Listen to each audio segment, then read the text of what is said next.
Hey everyone, Eggman here with another video, and today we've got the third week of the TCG Matchmaking EB02 weekly power rankings for the English version of the One Piece card game. And this is definitely kind of the end of this format already. I know it's only week 3, but we've got like 2 weeks until OP11 is out. We've got a couple events still, so the EB02 is still a format where people are competing in, but I think it's kind of just grinding a little bit to a halt with, OP11 coming out. We're getting some reveals for some of the new star decks, and we're definitely kind of at the end of this OP10 EB02 meta, even though I would still say it's like one of the best metas I've really experienced in the One Piece card game. So real quick, we're going to go over the power rankings. We're going to go look over their matchup chart as well and the decks that we have for this one. But also, I just want to say, like, this format, I think there's just a lot of decks that are very viable right now. I don't think these are the only 10 that are viable right now. I also kind of put a stake on my Twitter where if anyone gets or I just give out dice to whoever's able to get the highest placing on Star Deck 14 Luffy this weekend for the Top Cut events,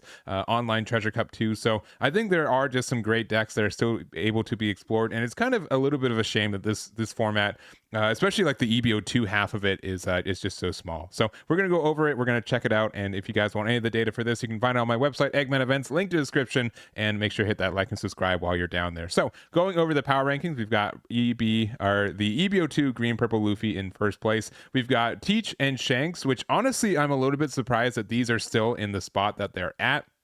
They're definitely a lot less popular than they were in the OP10 version of this meta, where I think Shanks was just kind of de facto best deck in this format. And we did have a big event this past weekend with it, and it didn't even get in the top 16 as Shanks. So seeing that win rate as a 49.6 is a little bit low. So it's interesting to see how it's kind of compared to where it was in, again, the OP10 format. We've got Rob Lucci having a bit of a lower win rate, but it does have a lot of people on it, and it has a good rating as it as well. We've got Star Deck 10 Luffy, which honestly, as of recording like a couple hours ago, I did a big live stream testing some stuff, and honestly I found some really good stuff for the red and purple Luffy, and I think there's some kind of exploration period for this with some of the new EB02 cards, which is really exciting. We also have the Bonnie, we have Vegapunk, we've got Betty, we've got Lim, and we got Enel as well. So again, these are not the only 10 leaders I think that are viable right now. I think these are all contenders, and I would kind of expect all of these to top, especially if we had a more realized format for this EB02 meta. But with it just being essentially like a month long, it's going to be kind of trickier for I think some of these to kind of hit their stride or get really into their groove. So those are the 10 that they have there. And then going into the win rates, we still see that, green and purple Luffy, even though it is the best deck in the format, nothing crazy I think on its win or losses, right?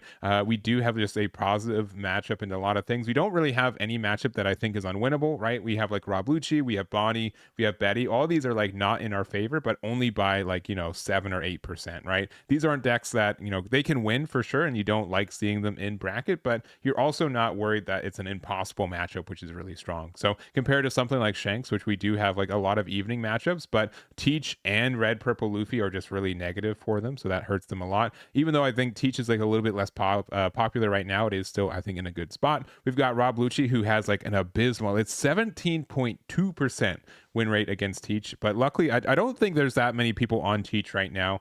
We did get like some support knowing with the new star deck that we can see some in the future, but right now I think a lot of people kind of went off the deck just because Teach has a really bad matchup into the green purple Luffy, a 35% win rate based off this, so very abysmal. Otherwise, like, look at the matchup chart for Teach, right? Everything else I think is really obtainable. Like Vegapunk's a little bit tough, but I don't think a lot of people are on that deck, and everything else really is in your favor. So just having like the most popular deck be your worst matchup and getting 2 losses against it is I think very common, so unfortunate there. Red purple Luffy, again, I've just gotten a little bit more of a respect for how good this deck is. It does have a pretty abysmal matchup into Bonnie and Betty, which I think Betty's not as popular, but there are a good amount of people on Bonnie, so you do have to kind of watch out for that. Other than that, Teach and Lim are not in your favor, but not unwinnable. Bonnie also just has like a really good matchup into green purple Luffy, but then has like a really tough time into kind of the other 3 in the top 4, with Shanks being about even, but the Rob Lucci and the Teach being pretty negative there, which is pretty tough. Betty is a bit of an oddball, right? We have a lot of scattering, but generally speaking, it looks like most matchups in the at least top 5 or 6 are obtainable. Bonnie as well as Lucci is a little bit tough with the combination of the defensive power as well as the removal from Rob Lucci, respectfully. It can be a little bit tough, but it is a viable deck. I kind of expect it to top sometime in the next couple weeks. Vegapunk is just a weird deck, and I think it's a deck that got a lot of value from day one. People not really knowing how the deck works and how all of its advantage works. And when more and more people are kind of testing and playing against it and kind of being aware of it, I think it is a little bit worse in this meta in general. Anel has like a lot of middling matchups, which generally I thought this deck was going to be a little bit better going into this format. The 10 cost card just seemed pretty absurd, but as we've gone deeper and deeper into it, I think it's been like a bit, just a little bit like negative in every matchup. Nothing you can win, but I don't feel like you have a lot of advantage into a lot of it. And then we've got green purple limb, which can beat, the Luffy. Shanks is a bit of a rougher matchup, but that deck is a little bit less viable right now, or at least less people are on it compared to OP10, so it's not as difficult to dodge. And then the rest of the field is pretty obtainable too. So it's interesting to see like limb, like not a lot of people are on it, but it does have a really high win rate right now. It might be something that can convert into this later EB02 format. So those are just the decks, kind of the quick little matchup chart for this as well, and we're going to go over the decks real quick. Nothing too in depth, because I think a lot of these decks are kind of understood, but we'll go through them real quick. So starting off, green purple Luffy. I think most people know what this deck looks like. I think the core of this deck is about 40 cards. You do have some decision points. Generally speaking, I see a lot of people kind of change up their 3s and 4 drops, specifically if they're playing like 4 copies of the Roronoa Zoro, if they're playing Nico Robin, if they're playing the Frankie 3 drop as well. How many copies of like your tech cards? Like we've got 3 Luna and 2 copies of Gamma Knife, and then we also kind of have a decision on if we're playing Luffy Taro, which generally speaking, I think most people are on 1 or 2 copies. It definitely helps into matchups where you feel like they can immediately answer your 5/7 pudding. So you instead play like a 4-drop Zoro Juro, and then you go Luffy Taro Sanji pudding, you get your Dawn back, and then it's difficult for a lot of decks right now to remove 2 big bodies such as Sanji pudding and the Luffy Taro, especially if the Sanji pudding is a 7 cost. So I think that's really great for it. So other than that, I think this deck's really understood, very strong, and is definitely there's a reason why this is contention for the best deck, and pretty obvious so far the best deck in this format. So there it is. Next up, we've got Teach, and this build specifically is I think a little bit more unusual from builds I've seen previously. We do have just a kind of emphasis on blockers specifically with the 3 copies of Vasco Shot. We also do have the 4 copies of Vivi being able to just be a blocker if you have 10 or more cards in your trash, which is incredibly easy for this deck to do. I would even argue that this deck puts more cards in your trash than Rob Lucci at times, a leader that says discard 2 every turn. So because of that, Vivi I think is a really easy blocker for us to play for 1. We also have Devin as well, being able to use this to just turn into a blocker if we need to, I think is strong, and we can play this kind of off of like a Kuzan if we need to. We can kind of have as a blocker turn 1, and then if we need to go aggressively, we can give it double attack or banish, or just make it difficult for your opponent to really kind of interact with it. So other than that, we have a lot of removal, but not as much as we normally do. We're seeing that there's no Von Augur, there's no Doc Q, and generally I think the reason for that is that Von Augur Doc Q doesn't really hit a lot of the things that green purple Luffy really puts out, right? Because of that, I think it's a little bit tougher. You see a little bit more people on Liberation because it looks at the original cost of things, so it doesn't matter that you use Merry Go to make a Sanji pudding into a 7 cost. Liberation will still get rid of it, which is really strong. So because of that, we also don't care to have as many cards on our board because we do need to get that cost for it. We still have like Finger Pistol and Black Hole. Finger Pistol being able to hit a Sanji pudding if they don't have the Merry Go, and there's just kind of an emphasis kind of more on this value and kind of blocker game, just to make it so that you are able to effectively get out of attacks without having to spend like too much Dawn or cards out of hands to do so. So otherwise, I think Teach is probably a little bit more viable than people are giving it credit for. We're going to see if it gets any tops in the next couple weeks, and here's the build there. Next up, we've got Shanks, and Shanks has always been a red toolbox deck, a little bit more on like the defensive side, and really just trying to get healthy enough to be able to play our 10 drops and in larger bodies, such as like our Silver's Rayleigh, our Dragon, as well as our Shanks and 10 drop Roger. So this build in particular, I think is, if I'm being honest, just a pile of cards, right? We play the Lucky Roo, we play the Zoro, we don't play any Searchers, right? Like we have a lot of options for a lot of situations, but no real guarantee to be able to find those situations. Shanks in general, I think, is just kind of missing out on the fact that I think this meta is like a little bit faster than it was previously.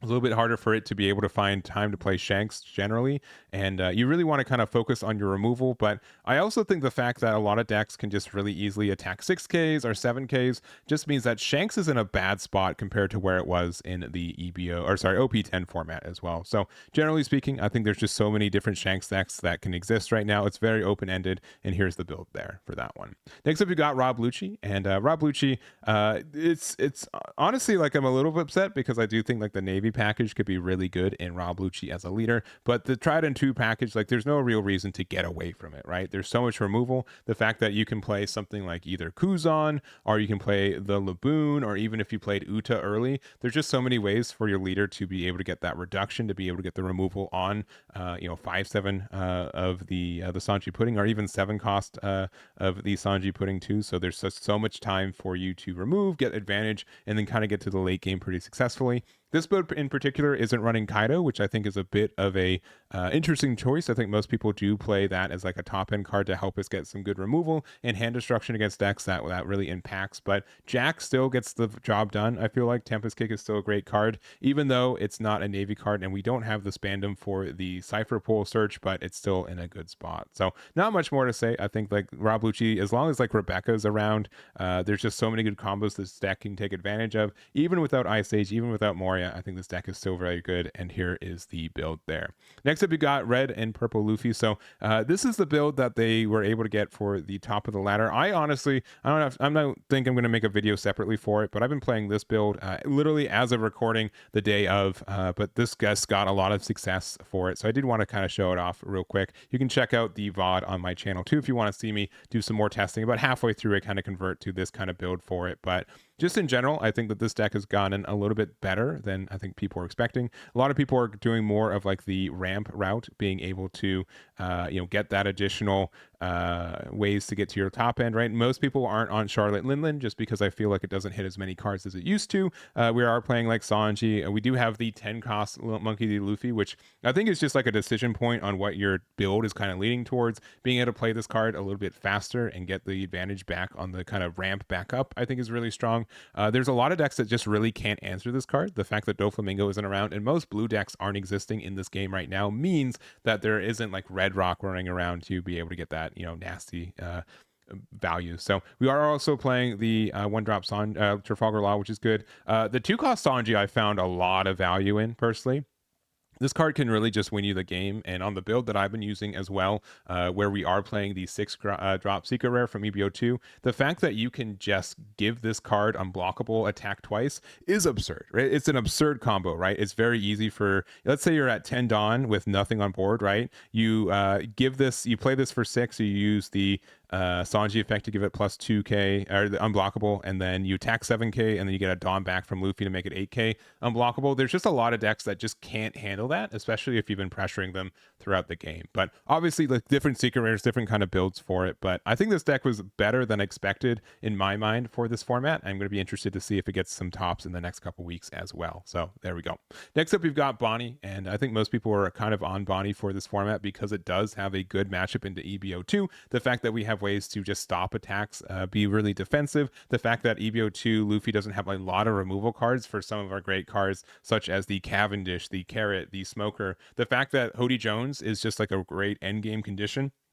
Being able to use this to tap down Dawn that they had ready for Gum Gum Giant, and the fact that also you can tap down blockers. Like your opponent just has to respect that this card can lose them the game at really any moment. So with that in mind, we aren't playing as many, or really any 10-drop Dofis, which I think was kind of a staple for Bonnie for most of the last year or so since it's existed, but it's never been, you can always kind of play around it. I do like the Rosinante. I think that this card is really great, and there are fantastic 5-drops for us to play right now. Rouge, I think, is a little bit stronger right now with the fact that Doflamingo isn't around to bounce this back to hand. You can kind of set this up for 4 Dawn and know that it's a moderately good investment for the rest of the game, which is really good, and then the rest of our package as well. So generally, I think Bonnie is good. I don't think that there's a lot of people on it, but there are still a few. It's been, still generically the best green deck since inception in OP07. And I don't think that's really changing anytime soon either. So here's the build there. Next up, we got Vegapunk, and this is definitely kind of its time to shine. We really only got one card, which is the 5-drop Vegapunk, but this card is very obnoxious. There's a lot of ways for this to gain extra value. It's more or less a Rebecca for specifically this deck. It's a little bit worse, but heck, anything that resembles Rebecca, I think, is a good card in the One Piece card game. So but with that, we do have a lot of ways to get advantage by playing 2 bodies out, being able to kind of set up the eye every Quasar, help to play out a blocker that can also then play another blocker off the top of our deck, or any of these other scientists. We have the new Sanji 5-drop. We have Eustace Kid to help us get some burn damage to try to go for game. And I do think that this deck is just really unique on how it plays. A lot of people, if they don't know the matchup, they can lose a lot of advantage to it. And I think this deck is in a good spot. So I don't have much more to say. You guys kind of know if you like Vegapunk or not. You kind of know what the builds look like. There's not a lot of diversity since you kind of are forced for a lot of egghead triggers, and there's only so many good ones. So there it is. Next up, we've got Betty, another yellow deck here. And I would say arguably like Betty has been the same build since OP09, right? We got a lot of support randomly, I would say, because like Robin wasn't really like, you know what I mean? Like it's weird that this support came out with Robin as the leader, but didn't really have a way to interact with it. But the fact that we've got like another blocker that we can play off for life for essentially free, the fact that we have a 2K that we can play off of our life, and the koala as well. So I think there is some decision if you want to play like the 8-drop dragon. It kind of had some like late game pressure. You're going to find out that there's going to just be a lot of times where you don't really have a lot to do with your Dawn, so it's hard to really do anything with. I do like the stage. This does help us find some pieces if we need to. You don't really mind going -1 because you can go, that extra, that consistency is really helpful to find like Karasu or like Emporio. We do have the new Sabo. This came out of EB02. Activate main, you can rest this character up to one of your Revolution Army type characters other than Sabo gets plus 2k power during this turn. So this can be really helpful to be able to get things into their 7k so they can use their effects. And this can also be like a really great card to play off Emporio to get that additional plus 2k on an additional effect as well. So generally speaking, I think Betty's in a good spot. There's a lot of decks that kind of just crumble to the amount of pressure it can do, and here's the build there. So next up, we've got Lim, which was one of my favorite decks in OP010, and then it fell off, I think, a little bit in my mind, right? There's another green and purple deck on the block, but I do think that it's still a very strong, it's a very tempo-based deck, and if your opponent doesn't respect the amount of cards that you can put out or how much like recursion you can get, I think you're in trouble. So some cards in particular that I think this deck is running a little bit more of. We are playing the Smoker, which is really good for going second. Lim is really kind of dependent on going first all the time, and there will definitely just be games where that doesn't happen. So if you are on the the even curve, you go from 2 to 4.